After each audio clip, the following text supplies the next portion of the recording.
I'm really concerned about this disposition of Muslims being overly concerned about making others comfortable. Now, hoping that they would be, or that they would come and to like, okay, sure, make dua that Allah will guide these people, whatever, that's fine, right? Like I said, it's not about harboring animosity towards people, but I just feel like it's a very, very slippery slope to go down, a very dangerous road to go down of being unduly preoccupied with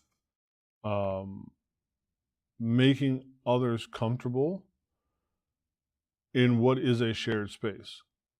So you're worried about Sharia and you're worried about this or that. Like at the end of the day, you just don't like Muslims and you don't want them to live down there, right? Or you don't want them to have you don't want them in your midst. Too bad. You don't get to make this country conform to your individual personal whims, likes, and desires. That isn't how it works. And it's not my job to make you feel comfortable with me. So I'm going to just go about doing what I do. I'm going to be a Muslim. I'm going to pray. I'm going to fast. I'm going to eat halal meat. I'm going to advocate for interest-free banking, and on and on and on. Right? I'm going to do what I do. I'm generally not going to use toilet paper. I am going to use, I'm going to use a bidet. You do you. And I'm not going to spend an inordinate amount of time or emotional energy making you comfortable with me. That's your job to be comfortable with me. And if you're never comfortable with me, well, that's okay too. Like that's fine. It can be like that. You don't have to be comfortable with me. I hope that, that would change. That would be nice if it did. But if it doesn't, that's okay too.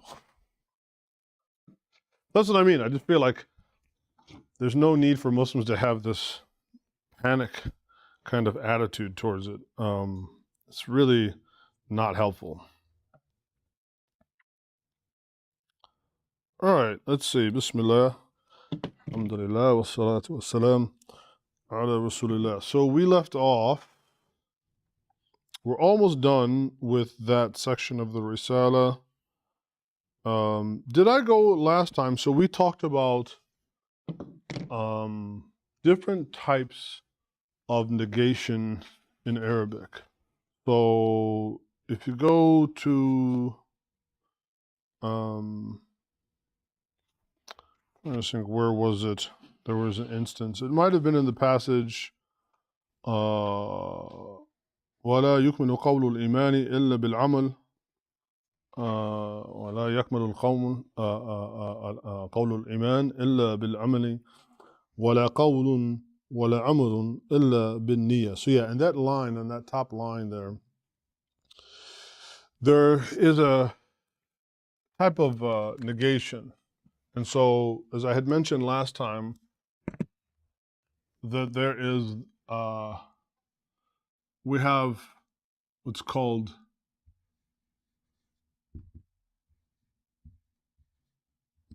nafyun and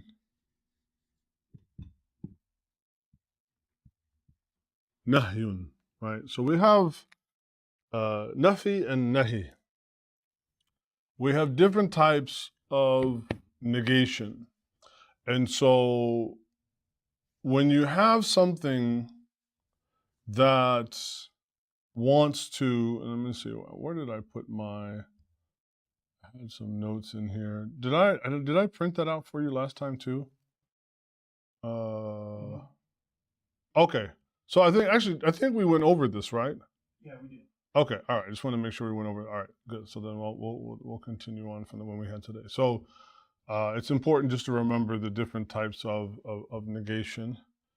And so today the line begins with at-ta'a. So turning the page, the next section begins here with, and it'll end, this little short section here it'll end the opening section. Wa ta'a. So if you want to read from وَالطَّاعَةُ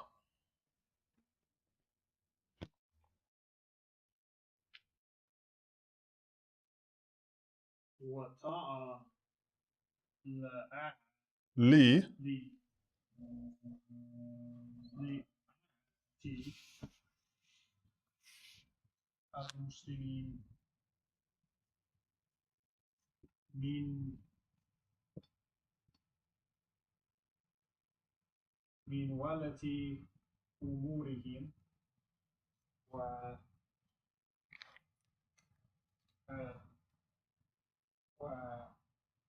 والمعهم واتبع السلف الصحيح وأقتفى السلفي والصالحي. So this is a term, right, that is kind of like an idiom that the Muslims use. So we have what we call a salaf, which just means those that came before, but a salih, which means like good or wholesome. But this is a phrase you will find used in religious texts to refer to essentially the first three generations of Muslims. So the Sahaba and the Tabi'een and the Tabi'een. And some even will extend it to then, and the other pious of like generally like the early on Muslims. So this is referred to as Salaf al-Salih. So ata'atu لأئمة المسلمين من ولاة أمورهم وعلمائهم واتباع السلف الصالح.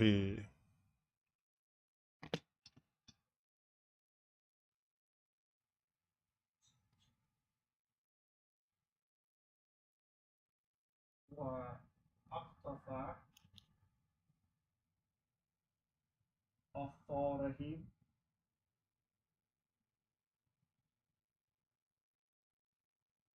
واستغفرهم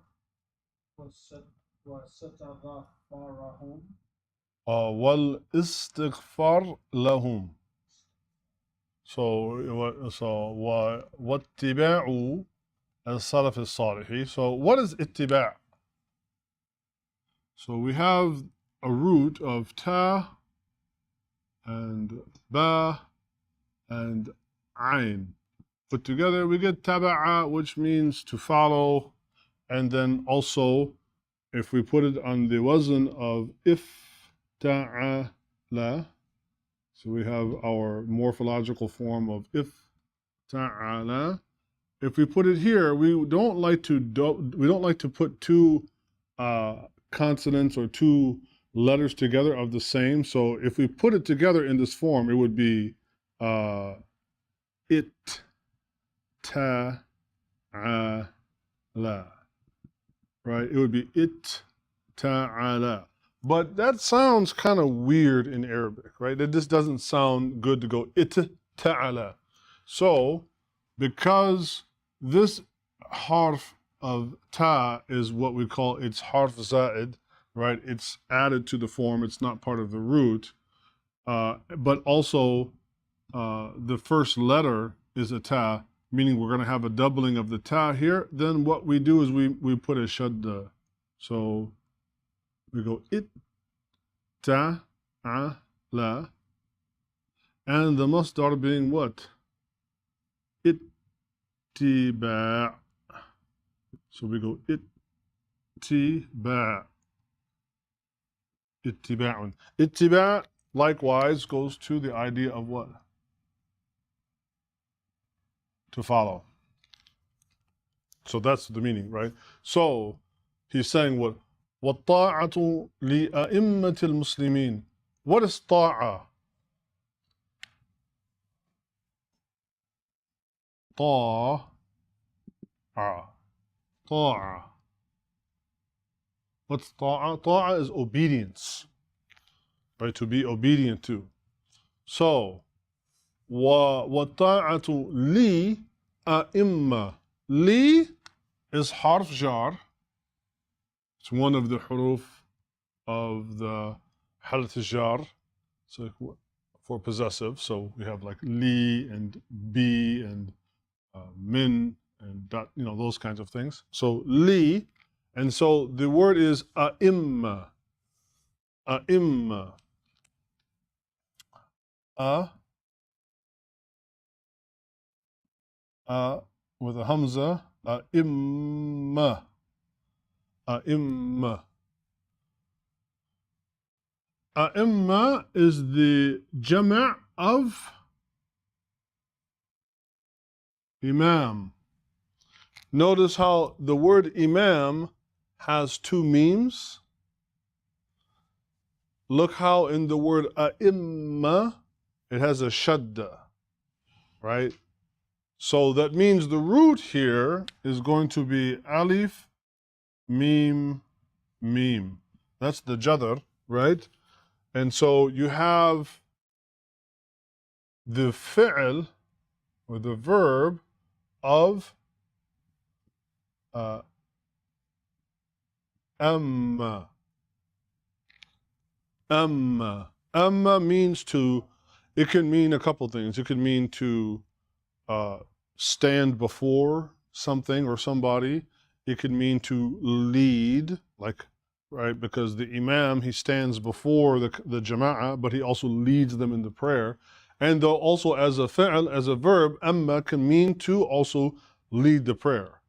So like al-yawm, ammamtu salat al-jum'ah. Like today I led the jum'ah prayer, right? So that's, imma is the plural of imam. So وَطَاعَةُ لِأَئِمَّةِ الْمُسْلِمِينَ من what? ولاتي من ولاة من ولاة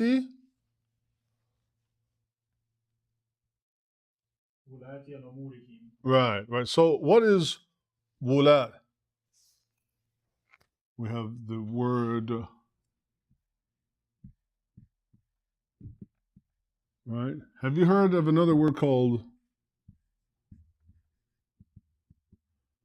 wilaya? Wilaya. Have you heard of wilaya? Yeah. And you may have heard of the word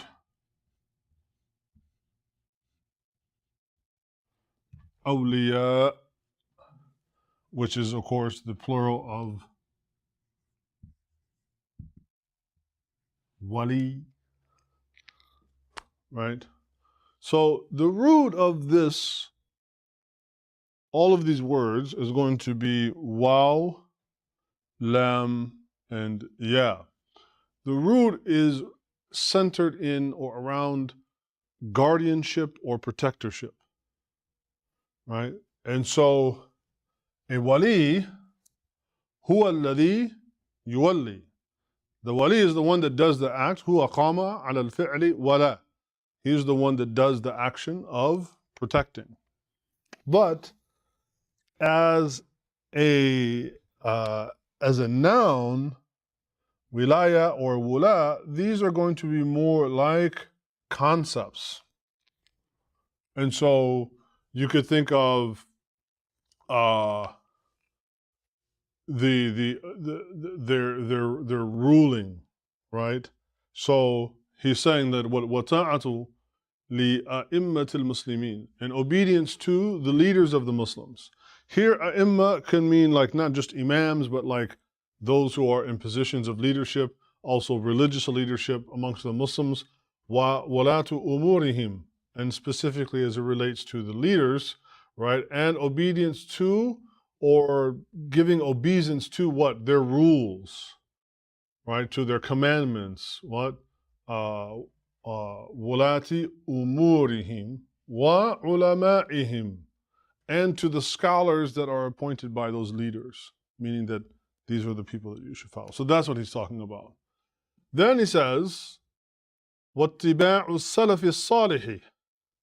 The next thing that is incumbent upon you as a Muslim is that you should what? Ittiba', what? Follow who? As-Salaf as-Salih. Right? So you should also follow the early generations of the Muslims who were righteous, meaning follow them in their understandings and so on.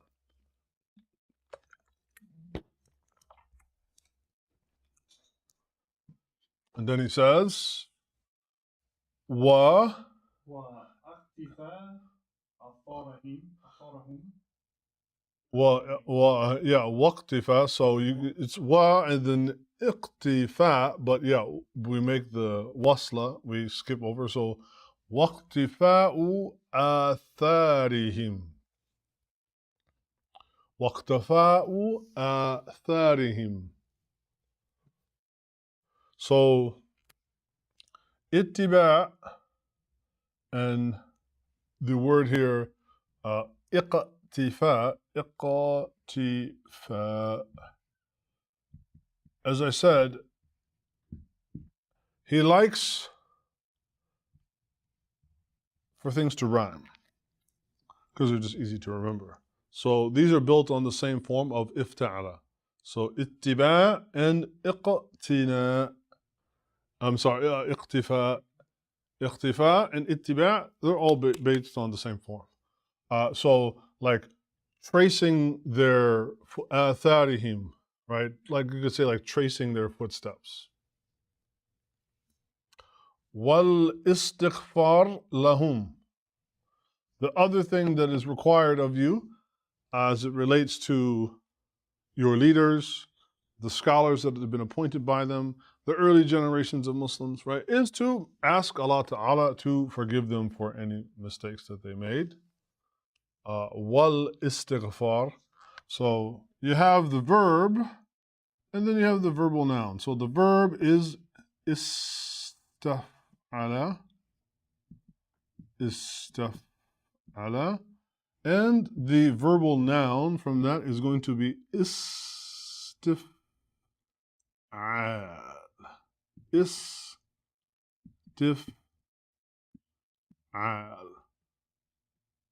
So the way that you construct the noun from it is you just, instead of having istaf'ala, where all of the nouns are essentially, I mean, all the vowels essentially are like, fatha, then you put an alif between the second and the third root letter. So you go from istaf'ala to istif'al. So in the case of ghafara, right, and then going to istaghfara, istaghfara. If you want to make that into the verbal noun, what will you do? You'll put the alif between the fa and the ra. So it becomes istighfar. Istighfar. Right. So that's how you make the verbal noun when you are using the form of istaf'ala. Okay, so the other thing you have to ask for, ask Allah Ta'ala to forgive them. Wal istighfaru lahum. So another thing is important here. I know we tend to learn, we learn words, we learn nouns and verbs. You'll notice particularly when it comes to verbs, you have a verb like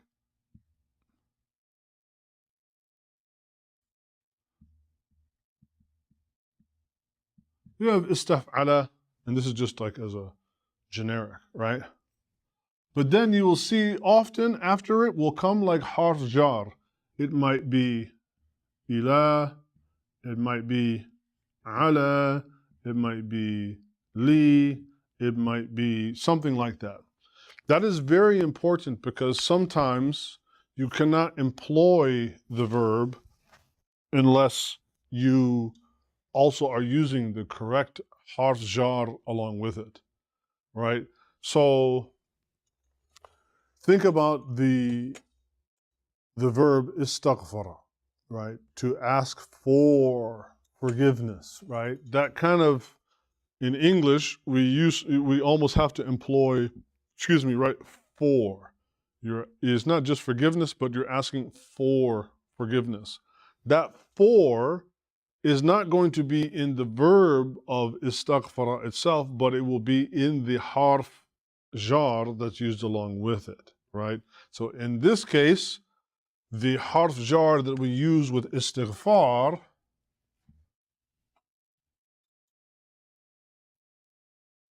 or istaghfara is going to be the harf of li. That's why when we use istaghfara in the imperative form, in the amr, right, when we ask Allah for forgiveness, technically we are making talaba, we're making a demand, right? We're commanding Allah, so to speak, grammatically, to forgive us. So we say, what? Rabbi ighfirli. Ighfir would be the command form, but then we still have to employ the correct particle, the harf jar, li. So, Rabbi ighfir li. So when he's talking about specifically in our passage here, wal istighfaru lahum. The reason why he's saying lahum, the la, that's the li, that's the harf that you use with istighfar, and then you add it to a pronoun. So you don't say lihum, you say lahum. واقتناء آثارهم والاستغفار لهم.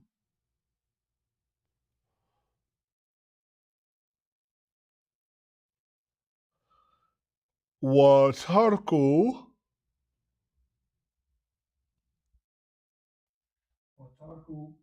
المراء والجدال في الدين. Right. So the other thing that he says that is important for us is what? Tark. ما معنى ترك? Right. So taraka is the verb that means to leave. Tark is the masdar, right, to leave something, the leaving of something. So he uses it here in an idafa as the mudaf, as the first term. Wa tarkul mirai wal jidali. So because of the waw and jidal, that means that both mira and jidal are both mudaf ilay. They're both the second part of the idafa, because the waw is waw atif, it will carry that over. So it's like as if you're saying, wa tarkul mirai wa tarkul jidali.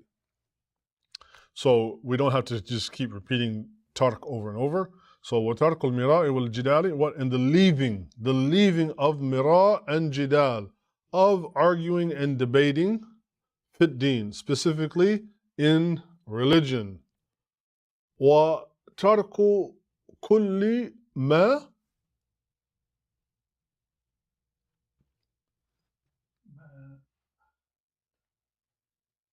أحدث.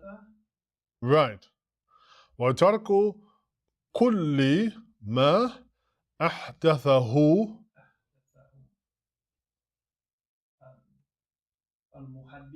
المحدثون. المحدثون. So yeah. So here we have the word.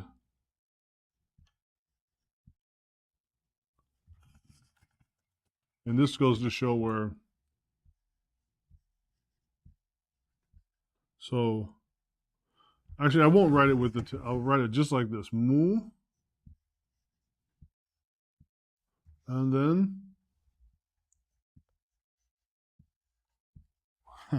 Now you might say, "Well, wait a minute; those look exactly the same, right?" So we have this word and this word.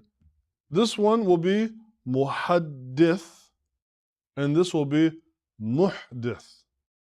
Now you say, well, wait a minute, man, it's not fair. There's no tashkil. Yeah, you're right, there isn't. But the context is what will lead you. Now, you might say, well, I didn't know what the word muhdith is. Well, even if you didn't, if you put the word muhaddith in the sentence and you read it again, so he says, وَتَرْكُ كُلِّ مَا أحدثه. The first hint is he uses actually the verb that this word is based on. So you have the verb أحدث. أحدث. So he says what أحدثه, right? It. What is the it? What is the who? What is the it? In أحدث, it is what?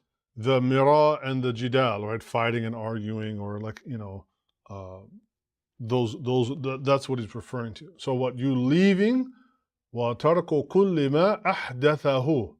You're leaving anything that relates to that, or anything that relates to the religion, right? That would be what? Muhdith. Now, أحدث looks like another kind of verb that we've talked about, I think, last week. There are several verbs that we already know that use this أفعل form. So, for instance, you have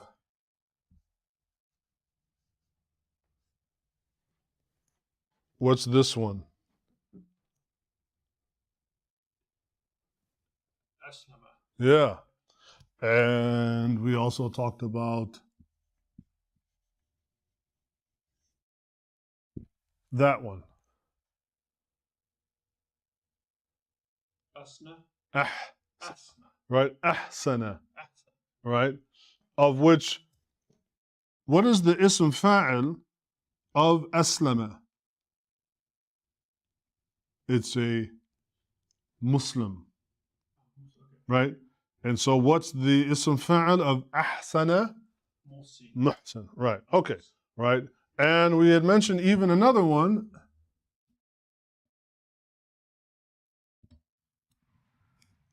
مؤمن. Right, so we have amana and mu'min. So ahdatha is the same. So if you have ahdatha as the verb, what is going to be the ism fa'al of ahdatha? محدث. Right. Because muhaddith is what? Expert hadith. A scholar of hadith. So in our sentence, if he says, وَتَرَكُ كُلُّ مَا أَحْدَثَهُ الْمُحَدِّثُونَ, it's like, well, wait a minute. And he's saying to leave every blameworthy innovation that's the product of the muhaddithin. Like, okay, I don't think he's that. I mean, it doesn't quite fit, right? So, as I said, developing your intuition towards reading without the tashkil is okay. You knew this word, but you didn't know this word. So, okay, fine. Use the word that you know, plug it into the sentence. Does that make any sense? Muhaddithun. No. Okay. Now, hopefully, let me try to put on my thinking cap. Well, if it's not muhaddith, what's another word that could be? He's already given me a hint by ahdatha. So what if I take this ahdatha in this form of what looks like muhaddith, but I kind of tinker with muhdith, right? So as we said, ahdatha, this form of af'ala. Oh man, I look like I'm writing some kind of equation. Okay, af'ala is what I say is like the transformative. It can be a transformative form, or it can be one that makes something become something. So aslama, something is made into something. So aslama means to submit. And therefore the Muslim is the one that does aslama. But what? You say La ilaha illallah Muhammad Rasulullah, you have now become a Muslim. The one that does excellence, the one الذي قام على الفعل أحسن فهو محسن. Right now he's become in that في حالة إحسان. He's become in that state of excellence because he's doing that. Likewise, أحدث. Now, this kind of comes from this word. Now you will know it in one context, but maybe not another. So we have this word, hadith. Now, hadith can be two kinds.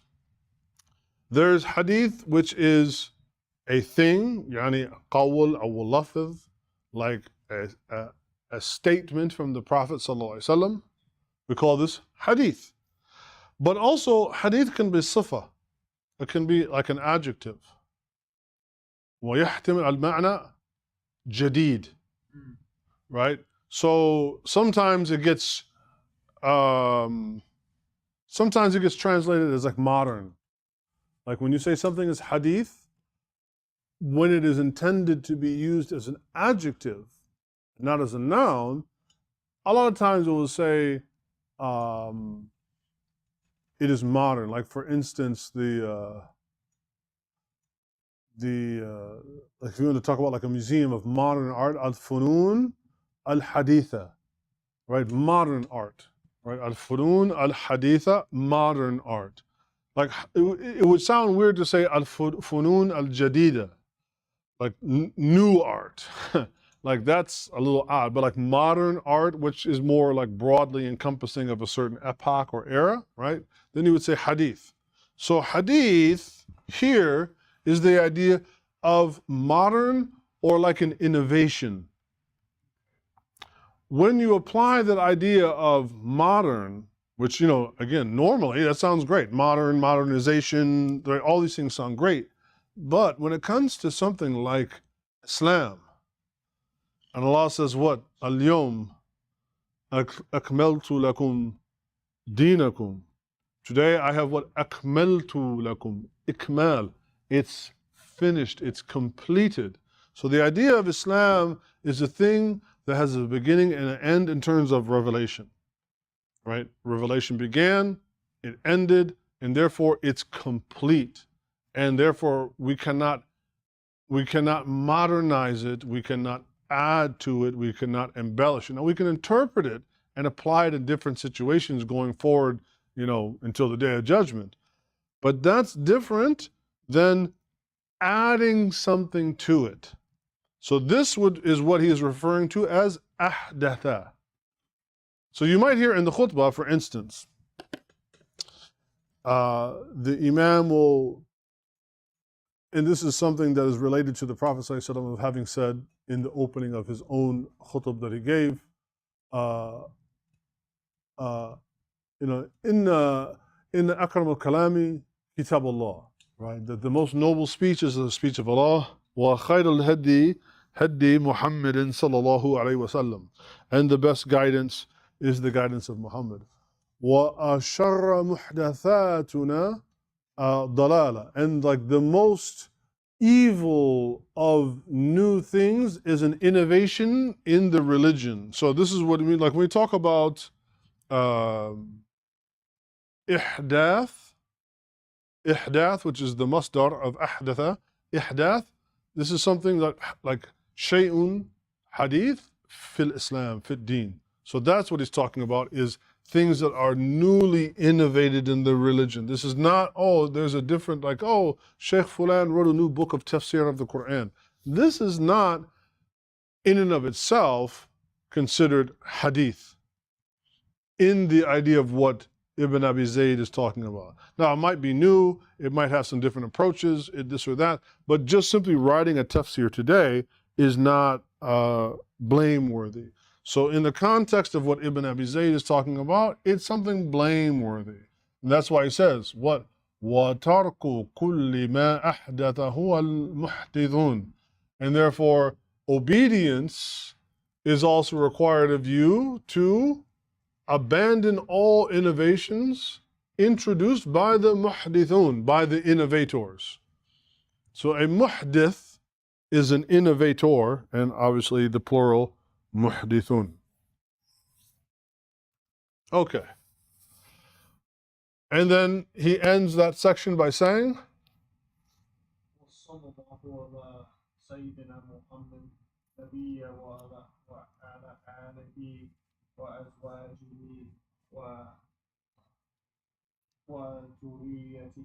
وَذُرِّيَّاتِهِ. Yeah, there's shaddas on the ra and the ya. وَذُرِّيَّاتِهِ. التحية وسلم تسليما كثيرا. وسلم تسليما وصلى الله على سيدنا محمد نبيه وعلى آله وأزواجه وذرياته وسلم تسليما كثيرا. Okay, tamam. Now he's going to take us into a new section that he says is called what? باب ما يجب منها منه. الغدو والغسل. Right. So, babu ma yajibu minhu. Why is it minhu and not minha? باب Because bab is mudhakkar, right? So babu ma yajibu minhu al-wudu' wal-ghusl. So now he's going to talk about, now he's actually going to get a little bit into, right, some fiqh and explaining about that. And again, the first order priority of us reading this is, mainly to learn the grammar, but it'll be good to get a little basic review here as well. And again, keeping in mind, he wrote this book, right, for an introductory young audience. So, he begins by saying what? الوضوء يجب مع لما لما يخرج من أحد من أحد, because min is harf jar, right? من أحد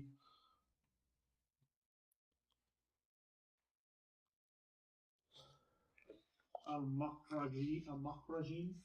So here we go. We got makhraj. Okay, let's begin with the first part. Makhraj comes from kharaja. Kharaja means to what? To exit. Right, to exit, to go out.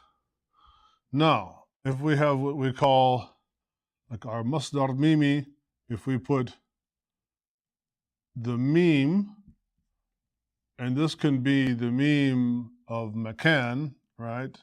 The meme of place, and then we have our root of kharaja, we get makhraj.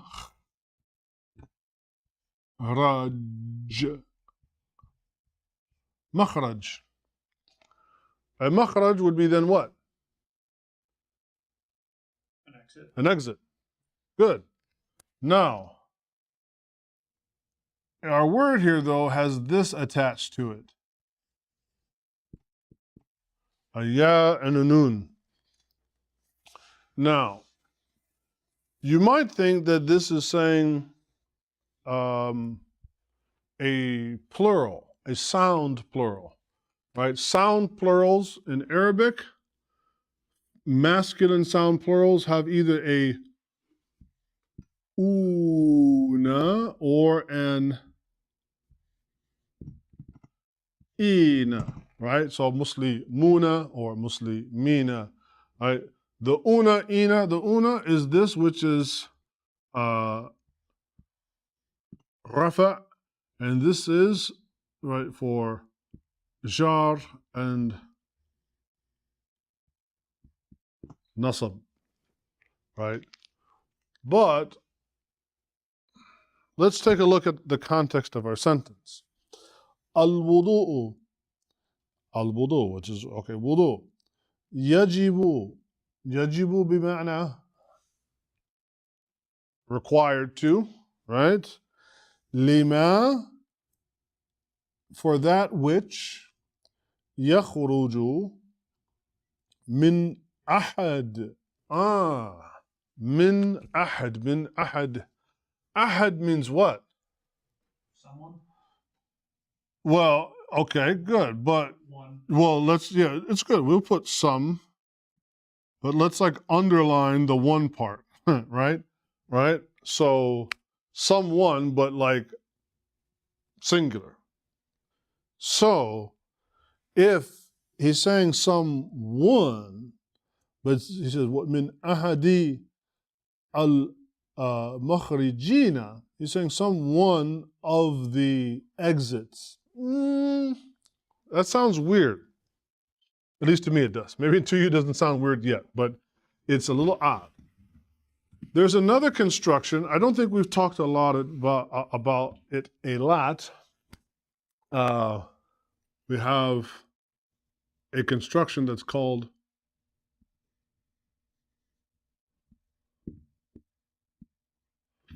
have you seen this construction?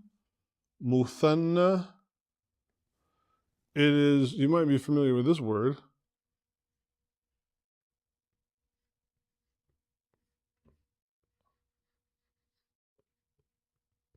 All right, ithnan, ithnain. Oh, okay, so dual. Aha, so muthanna is the dual. Muthanna is the dual. So the dual works, let's do it, break it down. We have, as we said, we have rafa, jar, nasab. And you know when I say what is rafa, jar, and nasab, right? Like if you're a marfu' Oh, yeah. or majroor or nasab. So sometimes we just, as shorthand, we say rafa, right? Halat rafa, jar, and nasab. Instead of writing mansoob, right? Just, it's more of like a shorthand. So we have these three states that we're pretty familiar with, right? So the dual works by adding to our word an alif, a noon with a kasra, right? If it's rafa, it's going to just add an alif, a noon, and a kasra. So if I said to you, for instance, the word kalb, which means a dog. If I want to say two dogs, how would you say that? Kalban. And more importantly, kalban, Kalbani. right, kalbani. What about two books? Kitabani. Right, kitabani. How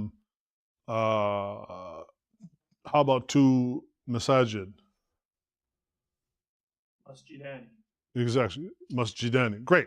Now, if it is either jar or in nasab, you're going to add to it a ya and a noon. The ya will take a fatha, and the noon, the ya will take a fatha, and the noon will take a kasra. So go back to your word kalb, Kalbaini. kalbaini. Go back to kitab, Kitabaini. kitabaini. Go back to masjid, Masjidaini. right? Masjidaini. Great. So in the case of our word makhraj that has the ya and the noon,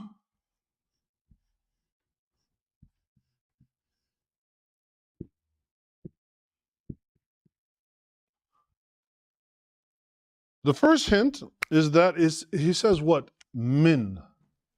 Min. Min is what? From. But I mean grammatically? Harf. Right, great. Harf jar. And therefore, that which is governed by it that comes after is going to be what? Majrur. Majroor. But what if this is a mudaf? So it's not going to be tanween, but it'll be what? Kasra. Right, kasra wahida. Min ahadi. Now drop this down. What do we get? We said it's called a makhraj. Jaini. Yes, makhrajaini. Tamam. Okay.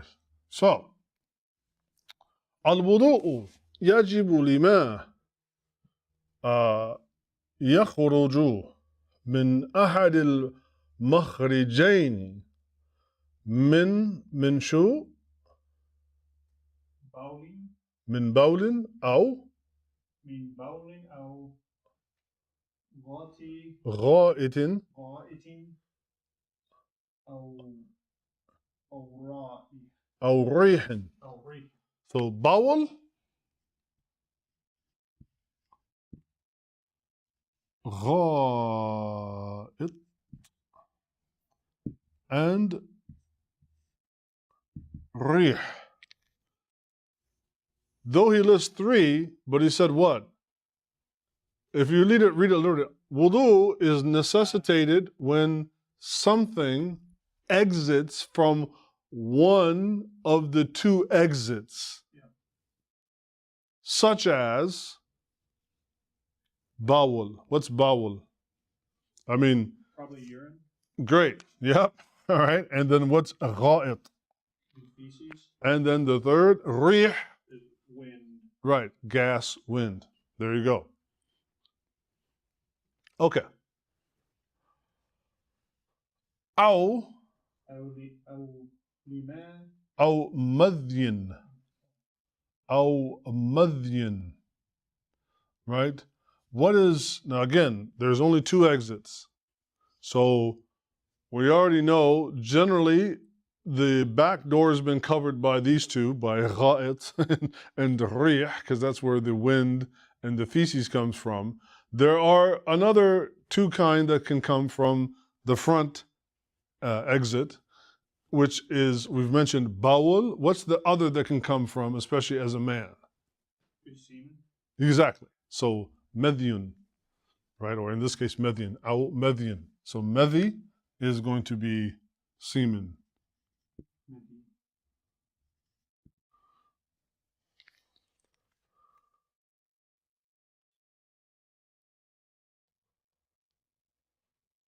But then he says, Did part of did it get cut off maybe? Because mine goes from here to here. oh, let me check my text. Because in my book here I have لما يخرج من الذكر من مدي مع غسل. Maybe I'm missing Let's something. see. Oh, let's see. Oh, yeah. Oh, يخرج من مدين. Oh. Oh, okay. So yeah, your text is a little bit different than mine. Yeah. So here he says what? من بول أو غائط أو ريح. So the ends there. أو لما يخرج من مذي مع غزل الذكر كله منه. So let's see. Because I think. Oh, maybe maybe the photocopy got cut off. This is the same, right? أو لما يخرج من. Oh no, this is. Yeah. This yours looks a little bit different. So it says min medyin. Yours says, but yours says, yeah. But this one says min dhakar, min dhakari, min medyin. Yeah. So yours is a little, and you will find this with the risala. Sometimes, depending on the makhtuta or the text, the edition that they took it from, maybe in the text that they took it from, that's what it is. But in this one, it's different. And it's not stated that this is a mukhtasar, right? It's not stated that this is like a condensed or an abridged version. But you will find this sometimes in texts like the Risala that are very popular. Sometimes there are different editions that go around. So obviously they're talking about the exact same thing, but the wording is slightly off. So if your wording differs a little bit from what I gave you, don't trouble yourself over it too much. But at least you have the printout there. So yeah, he says or at least in this edition, he says what? أو لما يخرج من مدين مع غسل مع غسل الذكر كله, because it's referring to what? الذكر. So because ذكر is going to be majrur, then also what? كله has to be majrur. منه. وهو ماء. What's ماء? Yep. وهو ماء أبيض رقيق. Right. So the word abyad is it's a color. So it's not going to take tanween. So, but the other word, raqiq, is a regular, it's a regular noun, it's not a color, so it will take tanween. Oh, colors don't take 10 weeks. It's weird. That's not that. وهو ماء أبيض رقيق يخرج يخرج إن الأداة عند اللذة اللذة إن اللذة الإناد right بالإنعاض الإناد عند الملابت عند الملاعبة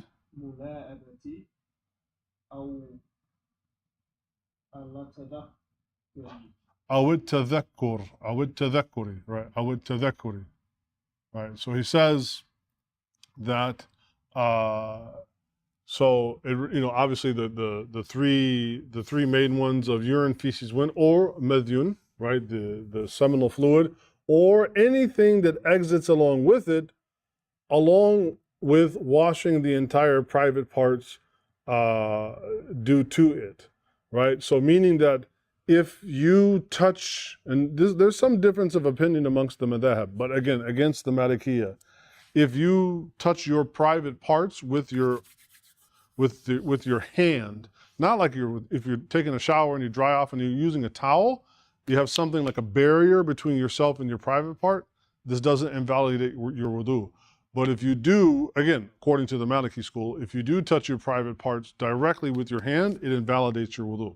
The inside of the hand specifically, right? There's opinions about whether it's just the inside or the hand itself, right? But here he hasn't gotten specific as to what position he takes. But yes, there's opinions for both.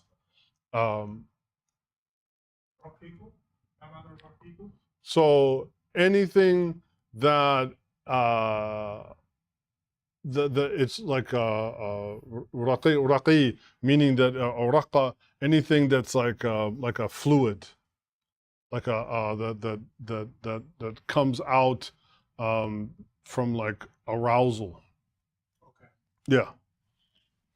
Or what is the term in English? The pre-seminal fluid. Yeah.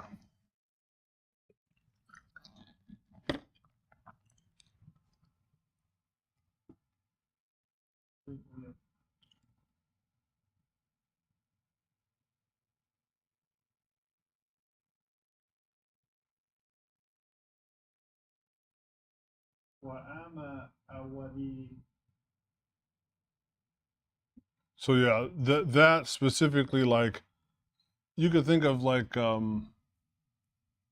arousal, like fluid that has been because first it says abyad, so that's obviously referring to semen. So that raqiq meaning by way of arousal. Okay, so right.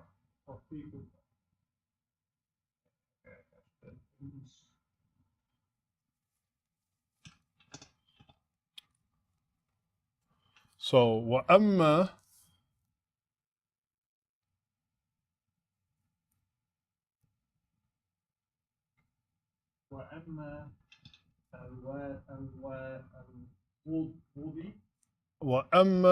وأما الودي فهو ماء أبيض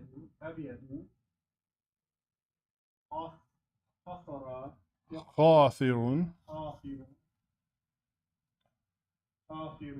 يخرج بأثر well, look where the hamza is.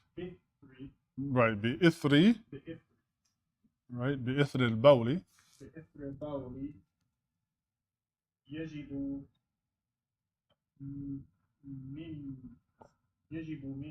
منه لا يجب من.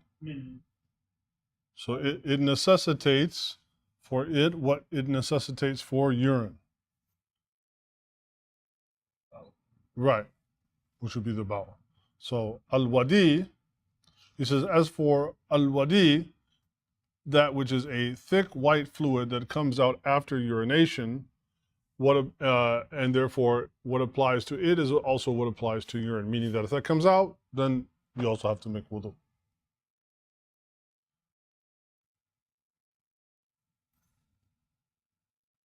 وأما المني وأما المني وأما المني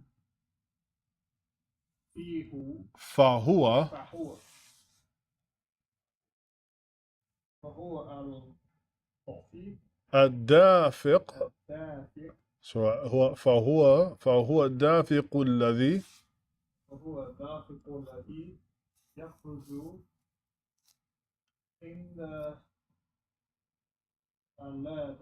عند اللذة. So the lam and the dhal both have a shadda. عند اللذة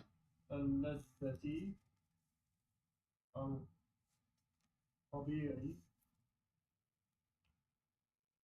بجميع. Yeah, no, so اللذة الكبرى. So we mentioned before about the fu'ala form, right? So when you have alif and lam, like al-kabir, right? When you say something, al-kitab al-kabir, right? Like the big book, because we're putting the alif and the lam onto it. But when you want to use the same, then you say what kubara, right? The great, like the greater. So you have like akbar and kubara, kabir and akbar and kubara. So kabir is big, akbar is bigger, kubara is like the feminine form. So he's saying about ladha. Ladha means what? When something, so like when you say food, al-akal huwa ladhid, right? When you say like the food, well, the food is delicious. So ladha means something that gives great delight. So here he's saying like al-ladhatul al-kubara. Now he's talking about al-manu, right? This is the rather al-maniyu. When you have mani, this is like proper ejaculation, right? So when a man completely comes to orgasm and ejaculates through the greatest physical pleasure, then this is where it produces al-mani, right? So this is what he's saying here about وأما المني فهو دافق الذي يخرج عند اللذة الكبرى بالجماع. Specifically بالجماع. What is جماع? جماع, like together? yeah, well, yeah, but intercourse. Oh, okay. Right, because you're bringing together, right, the man and the woman and their private parts, and so this is what he's talking about. Right, so بالجماع.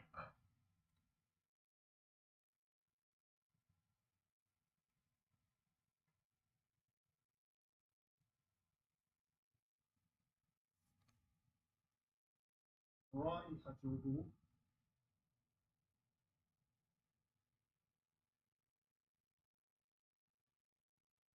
Yeah, رائحته ka is also harf jar. Ka بمعنى like, similar to. So رائحته, the رائحة of what? The رائحة of the mani. So you have the word ريح,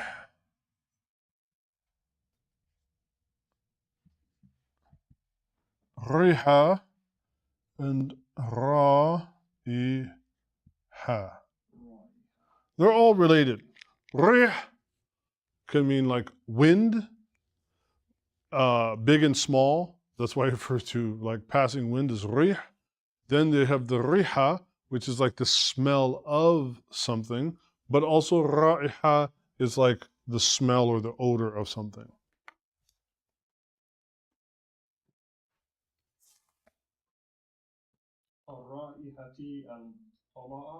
الطلعي.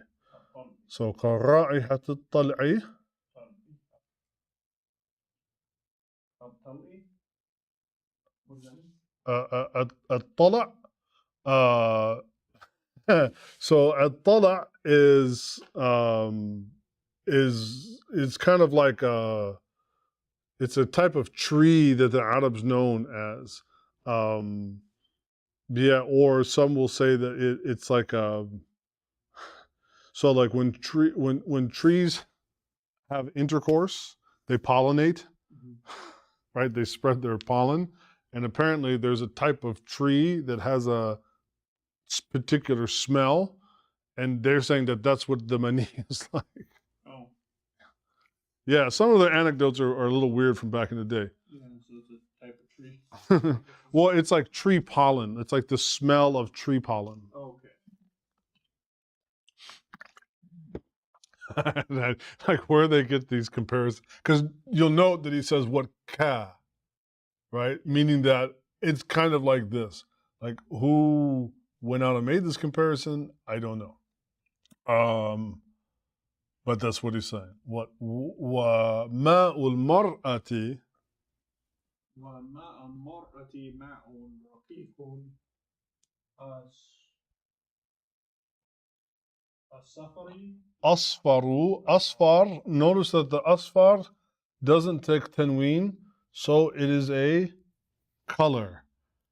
And that color is asfar. What's the color asfar? Yeah, right. So you have abyadu, asfaru. يجب منه No, yujabu. You know, yajibu means to necessitate, but yujabu in this case, right? It means what? How would you? It's going to be more in the passive form. So it requires, right? It's going to yujabu. It's the passive form of it. Just requiring or will require, or it's more of a passive voice, right? Requires and will require, right? So like it's just the passive voice. But the general meaning is the same. It's going to necessitate what? Al-tahar. Here by al-tahar, he means يعني al-ghusl. Because tahar, what you know, like, are you have a different one? No. Oh, okay. So the dawn thought. So I looked up a word without that. I'm sorry. طهر. Yeah, طهر with a dhamma. طهر بمعنى غسل, like it's going to require purification. But meaning here غسل. Is there a reason for the difference in the use of tuhar and ghusl? Yeah, it just seems like when most of the ulama, when they like to write, they like to be a little bit flowery in their language. So they like to use synonyms, you know, they just don't like to keep repeating the same word like over and over and over. It just seems like a style thing. I mean, in some ways it makes sense. Like if you write in English and you're writing a paper on something, if you just keep repeating the same word over and over and over, you know, it was a big thing and big and big. It's like, okay, we get it. Like, but okay, it was enormous. It was large. It was massive.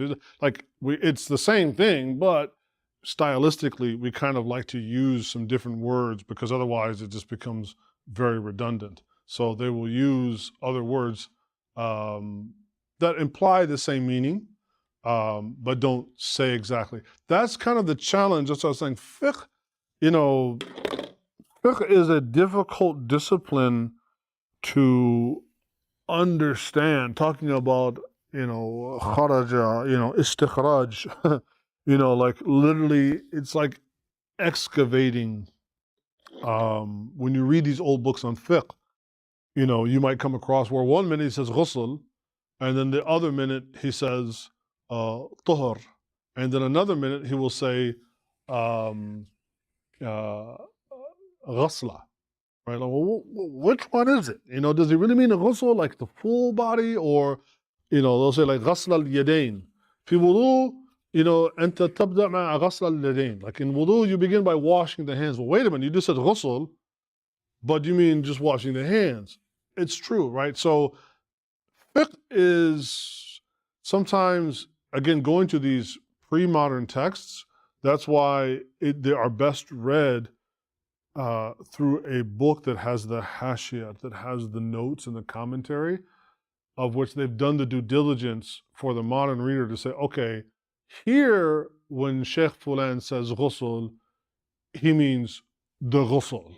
But here when he says tuhur, actually he means the full ghusl. But here when he says ghusl, he just means like just to wash something. You don't have to make the entire thing. And that's where, like when you bought the edition of Ibn Juzay's tafsir, like that's why you want a really nice scholarly edition, not just a reprinting of the text itself, but somebody that's gone through, confirmed, and so on. So like we're just reading this here now, or like you have yours there, but I have a very nice commentary. It's probably about 7 to 10 volumes, maybe, like commentary on the Risala. And it's got tons of notes in there explaining, like, well, what did Ibn Abi Zayd mean when he said this? And what did he say when he mean that? And then he might have said something, he might have paraphrased a hadith, right? I mean, I do that in a khutbah. I'll do that in a talk. The Prophet ﷺ, sort of did this or that, right? Without giving the full, metan of the hadith. So a really good editor will go through and say, okay, he paraphrased it, but here's the reference to the actual hadith in the actual hadith collection, or they might even print it verbatim, right there so you can see it. So that is the tricky part of studying hadith, fiqh, because sometimes they just will use a synonym and then you're left to wonder, like, well, does he mean that figuratively or literally, right? But yeah, generally the ulama, and especially, he's from Andalus. They all like to make everything like poetry and artsy and, fancy. They were like muta'addibin, Okay, so so he said, رائحته كرائحة طلع وماء المرأة ماء رقيق أصفر يجب منه الطهر فيجب من هذا الطهر. And actually, I think that's a misprinting. It's not yujibu. That is a typo on my part. I'm sorry. It should just be, you're right. So after he says asfar, so raqiqun asfaru, it should just be yajibu minhu at-tuhur. It should not be yujibu. That's a typo on my part. Yeah, yeah.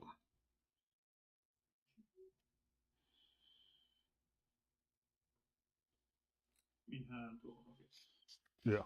So it's like specifically the tala', this is pollen from the date palm tree. Again, I guess, Arabs knew their plants, man. That's all I could say. they were very, very connected to the so-called natural world. So let's see here.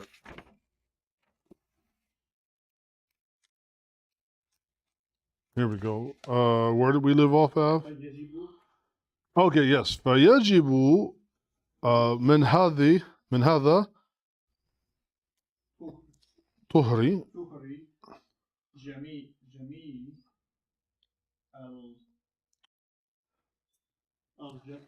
yeah no جميع الجسد right جسد ما معنى الجسد.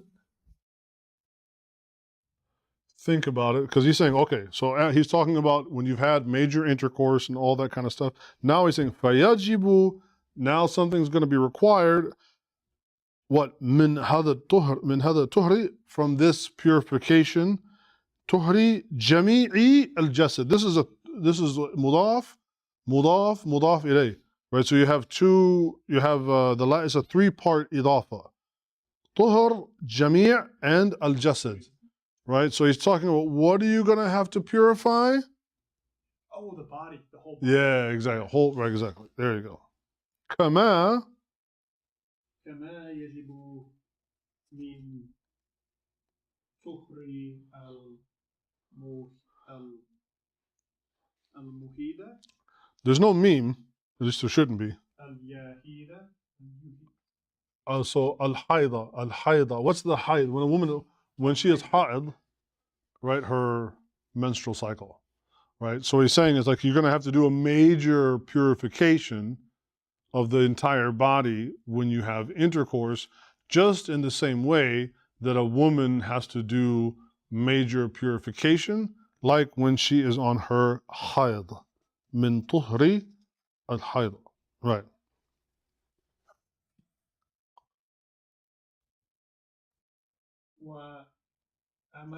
وأما دم الاستحاضة technically, right? وأما دم الاستحادة فيجب منه وضوء Mm-hmm. ويستحب لها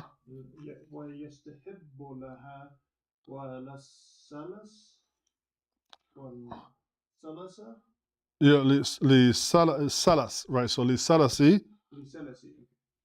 ولسلس البول.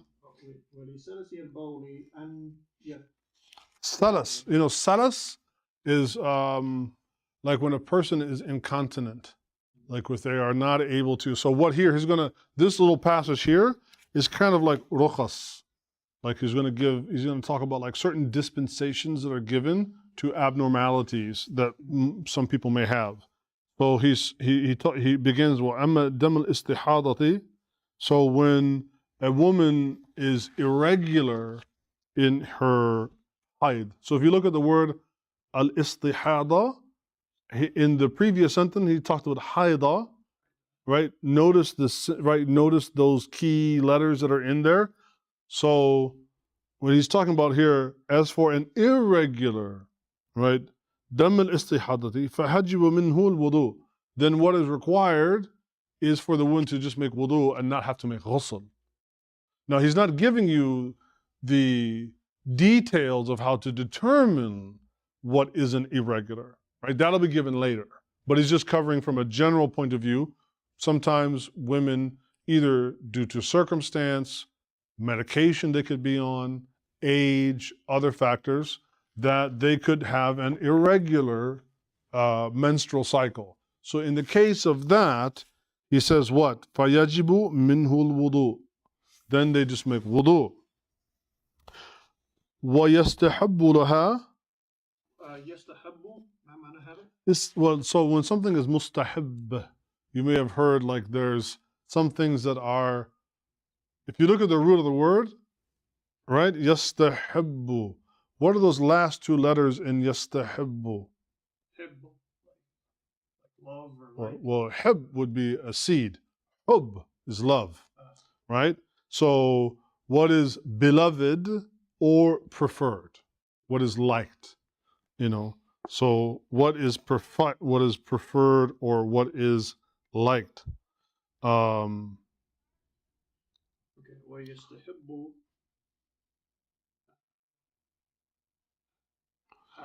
Right. So he's saying that it's preferred for that person to make wudu repeatedly, like for every prayer. So like if let's say there's a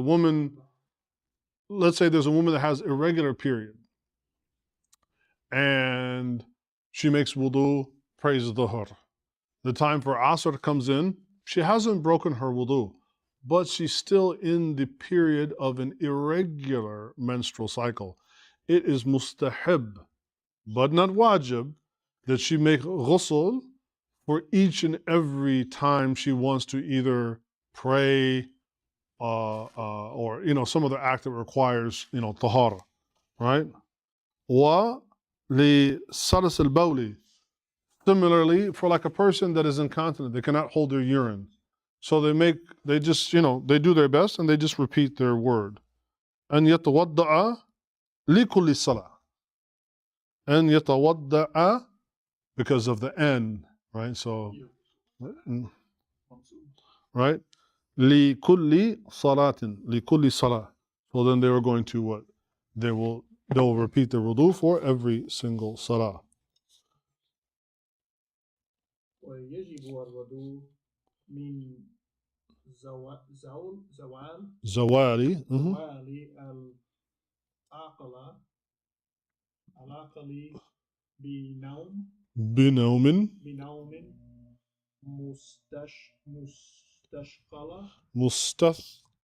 مستثقل. Right. So بنوم مستثقل. So مستثقل. Do you know the word ثقيل? like heavy? Yeah. So look at that word. Heavy sleep. There you go. Deep sleep, heavy sleep. Right. So it says ويجب الوضوء. Wudu is necessary من زوال العقل. What's زوال?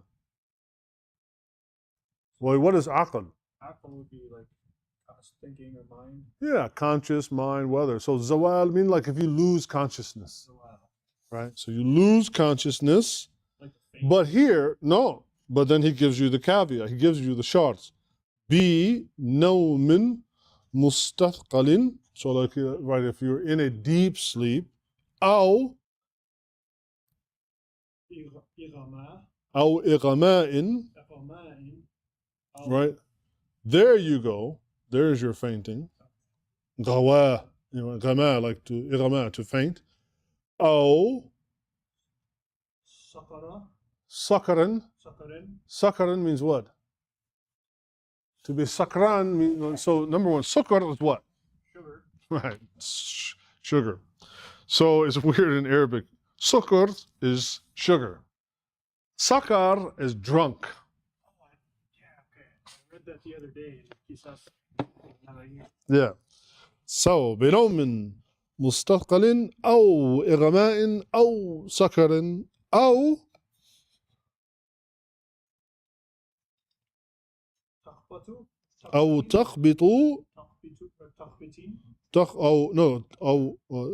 تخبط الجنون. تخبطي, right? تخبطي is what? To like a spell or a bout or a moment of junoon. When we say a person is majnoon, right? Well, a person is majnoon is they are crazy, but craziness or insanity, like you say, he's insane, huwa majnoon.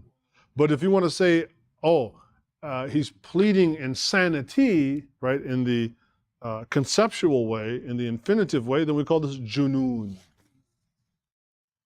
Junoon.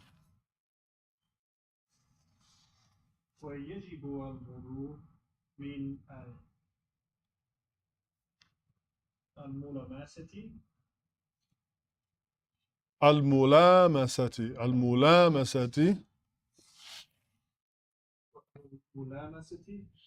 Yeah, so lamps, right? So what is lamps?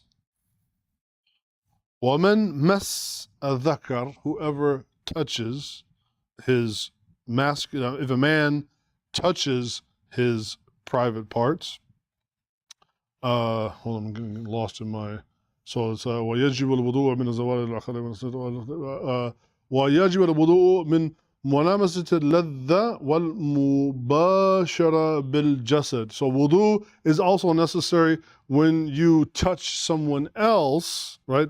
Mulamasa, like touching someone else to for arousal, to gain sexual pleasure. He says, wa al-mubashirati bil-jasad, or your bodies come into direct contact. So mubashira would be contact. Yeah, so something is, no, mubashira is direct. Oh, direct. Not just contact, but it's also direct contact. So, right, bil-jasad, but also lil-ladha, for arousal, right? Not just casually bumping, but for arousal. Bil-jasadi, right? Lil-ladha, because he said, he gives the caveat, right? Lil-ladha, li-ladhatin, وقبل اللذة, or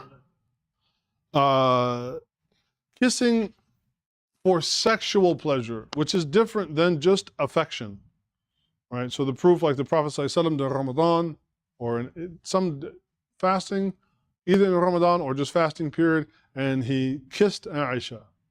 He kissed her and he didn't break his fast, and he continued, he had wudu and whatnot. So that was because the kiss was not a passionate kiss, right? It was just a kiss of affection. And so this is what he's saying. He's repeating ladha, ladha, ladha. This is all about like for the intention of arousal. And he's writing it 3 times there for emphasis. He's writing it for each of those things that he's talking about, that the wudu is necessitated if they're done with the intention of arousal.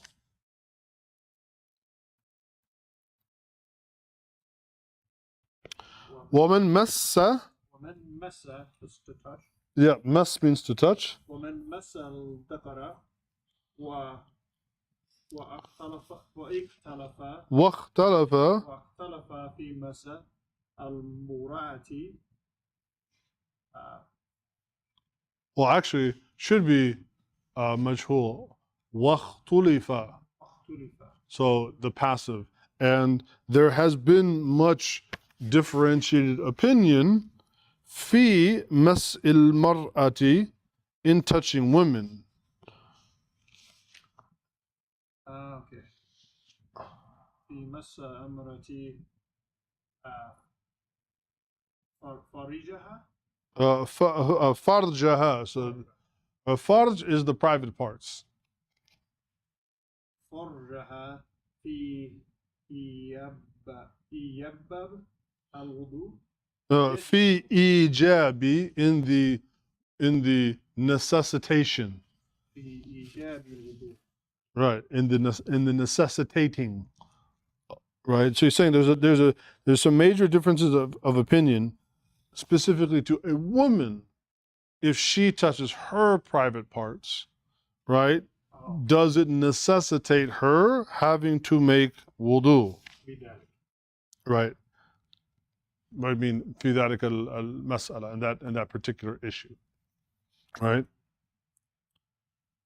ويجب الطهر مما ذكرنا. ذكرنا. He's saying we mentioned. مما ذكرنا من خروج الماء, because خروج الماء إضافة.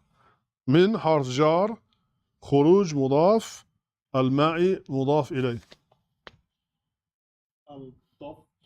الدافق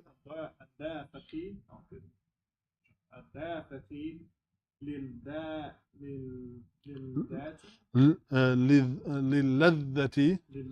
So الدافق accompanied with pleasure. الدافق, right? So along with or accompanied with what? للذة, arousal, pleasure, sexual pleasure.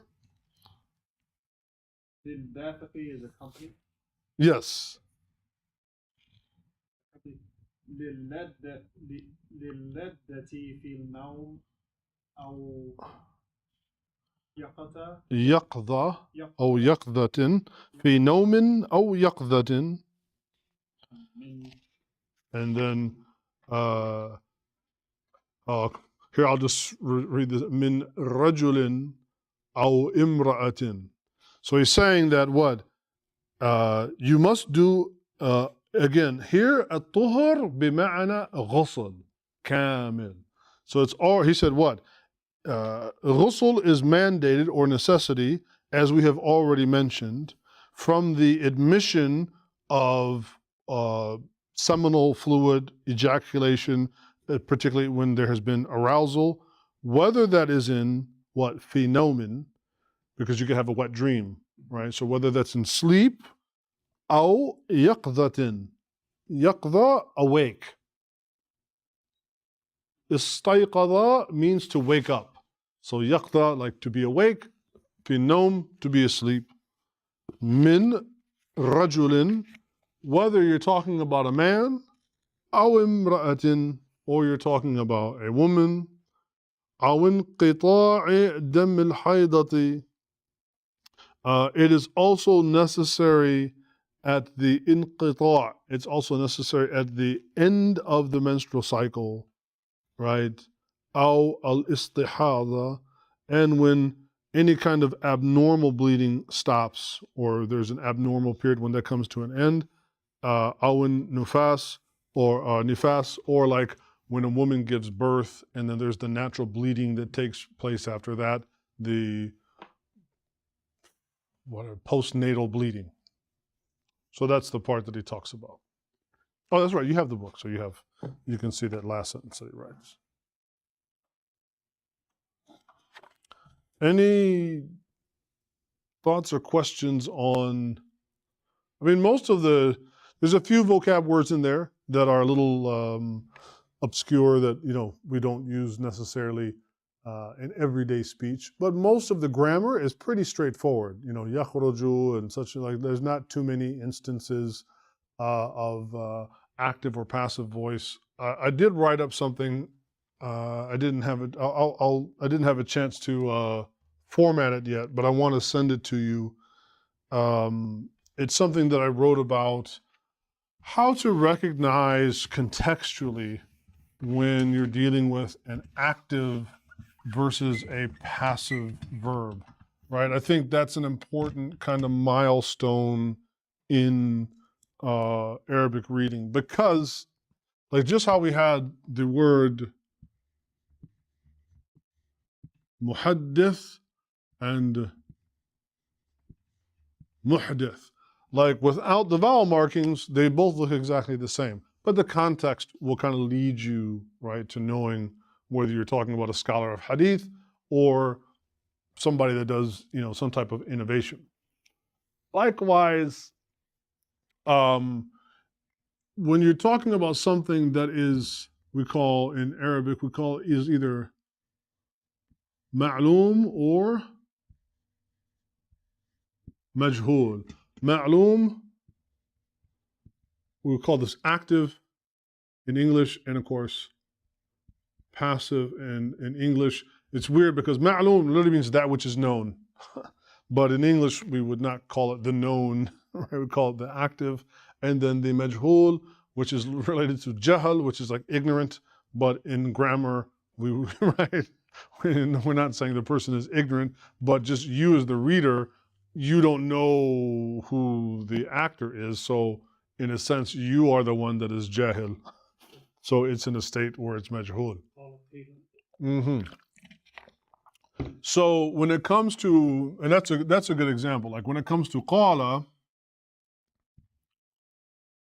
its passive form is kind of easy to tell because it changes. So you go from qala to qila. But when you have kharaja,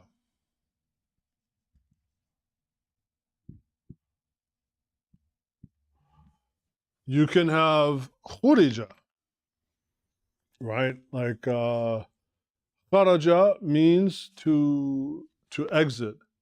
Khurija means to be brought out. Like it has been ejected. It has been brought out. So a lot of times in English, you will use things like has been kind of thing, right? But then also in the present tense, so you have, right? You have yakhruju,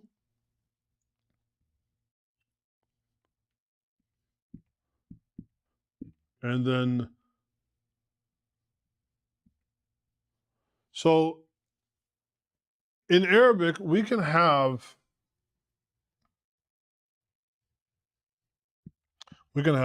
fa'ala, fa'ila, and fa'ula. So for instance, you can have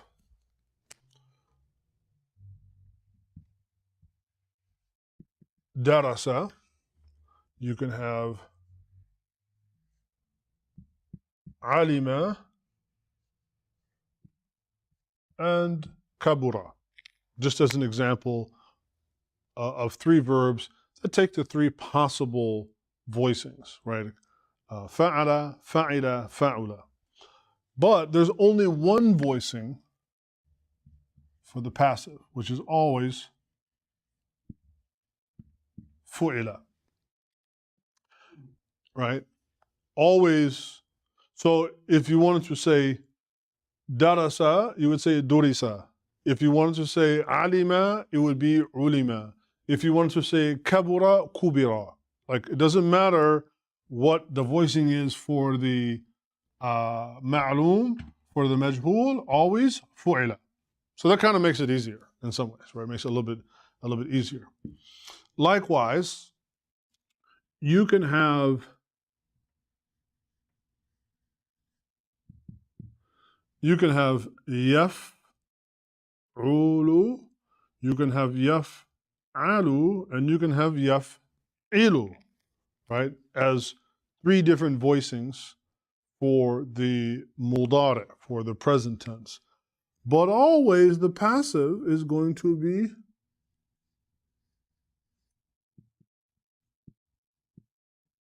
yuf'alu, right? Always yuf'alu. So you can have, if we go back to, right, yakhruju, he exits. He exits. But then yukhraju, it has been brought out, right?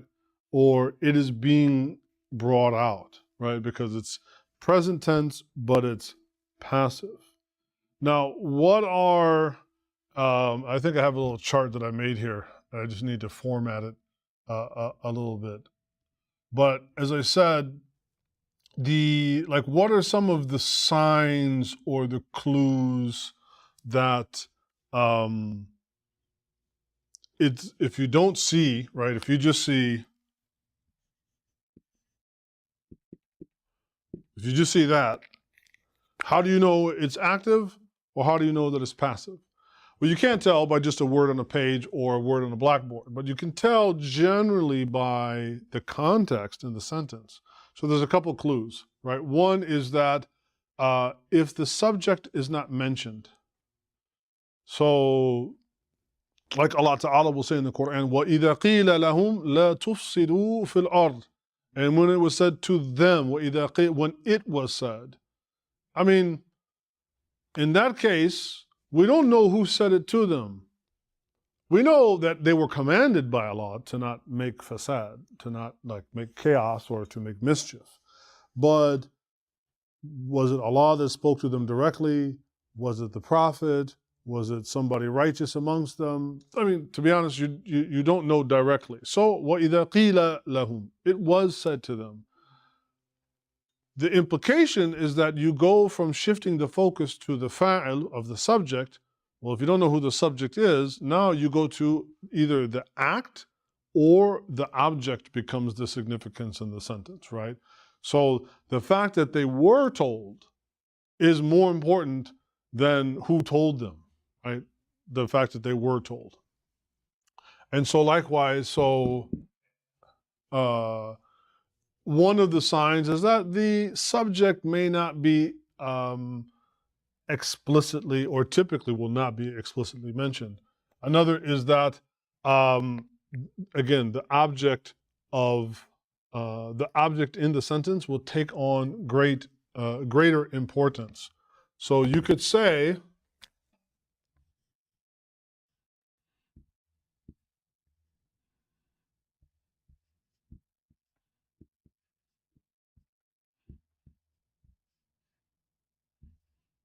right, كتب أبو زيد الرسالة.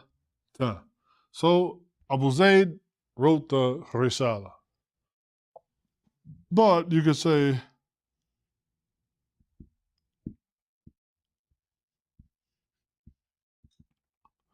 if you wanted to put this in the passive voice, what would you say? Kutiba. Right. Kutiba risala. Kutiba risala tu. Right? The first one is Abu Zayd wrote the risala. The focus is on Abu Zayd because he's the one that's doing the writing, and then secondarily, right, what he wrote, the risala, the letter or whatever, becomes secondarily important. You say like the Abi Zayd after that? Just say like it was the Risala was written by, like how in English it's Yes, you could. Yeah, you could say be, yeah, but it's not necessary. You could, right? But either way, it doesn't change the fact that it's in the active voice. But in here, kutibat risala, or actually, I am right. It should be. Notice here too, you will have to make it align grammatically. Kutiba, right? Kutibatir risala tu, right? Why do I have to change that? Ar-risala is feminine. If it's being written, right, then that verb has to agree with it. Because here the verb is in agreement with its fa'il, Abu Zayd, who is mudhakkar, so the fa'il also has to be mudhakkar. But because now the fa'il is majhul, we don't know who it is, now it has to be in agreement with what?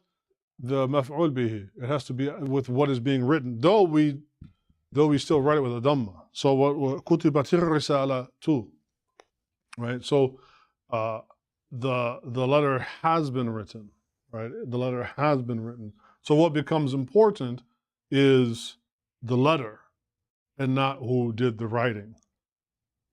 Right, so that's one way.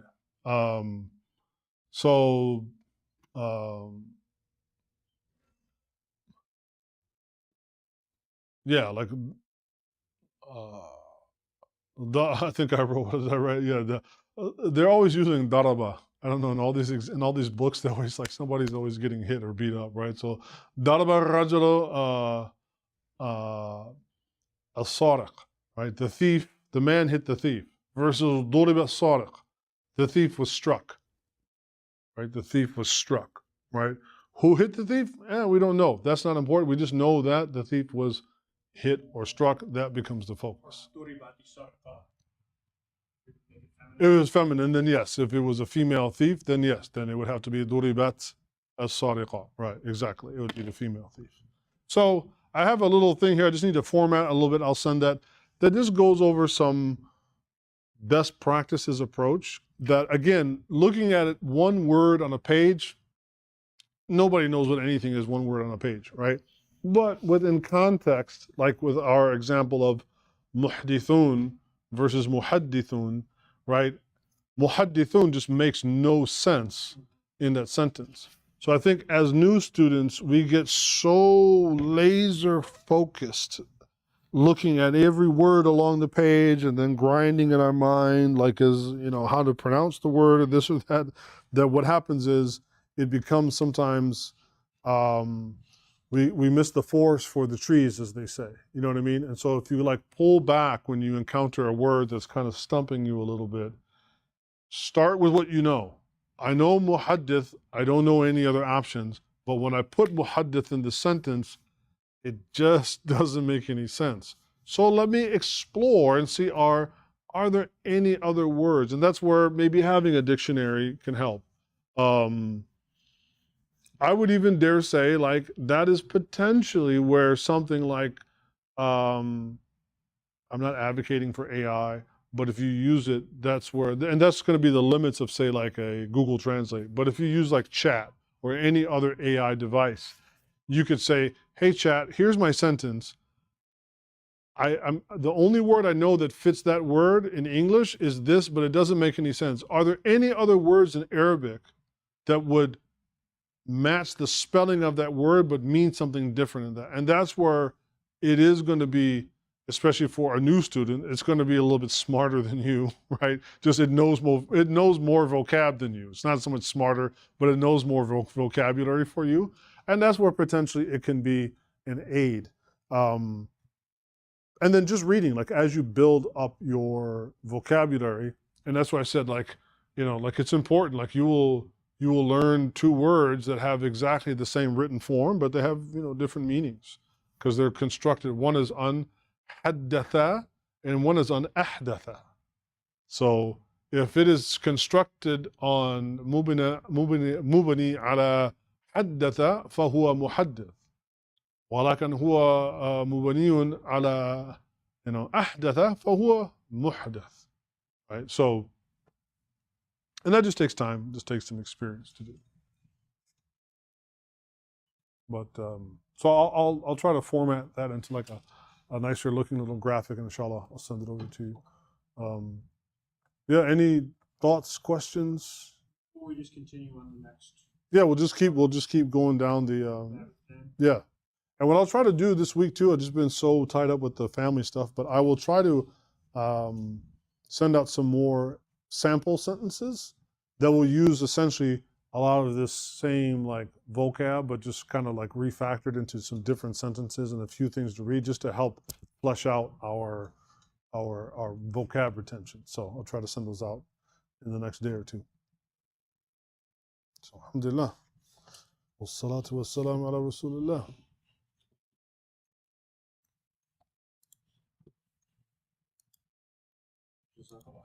وياك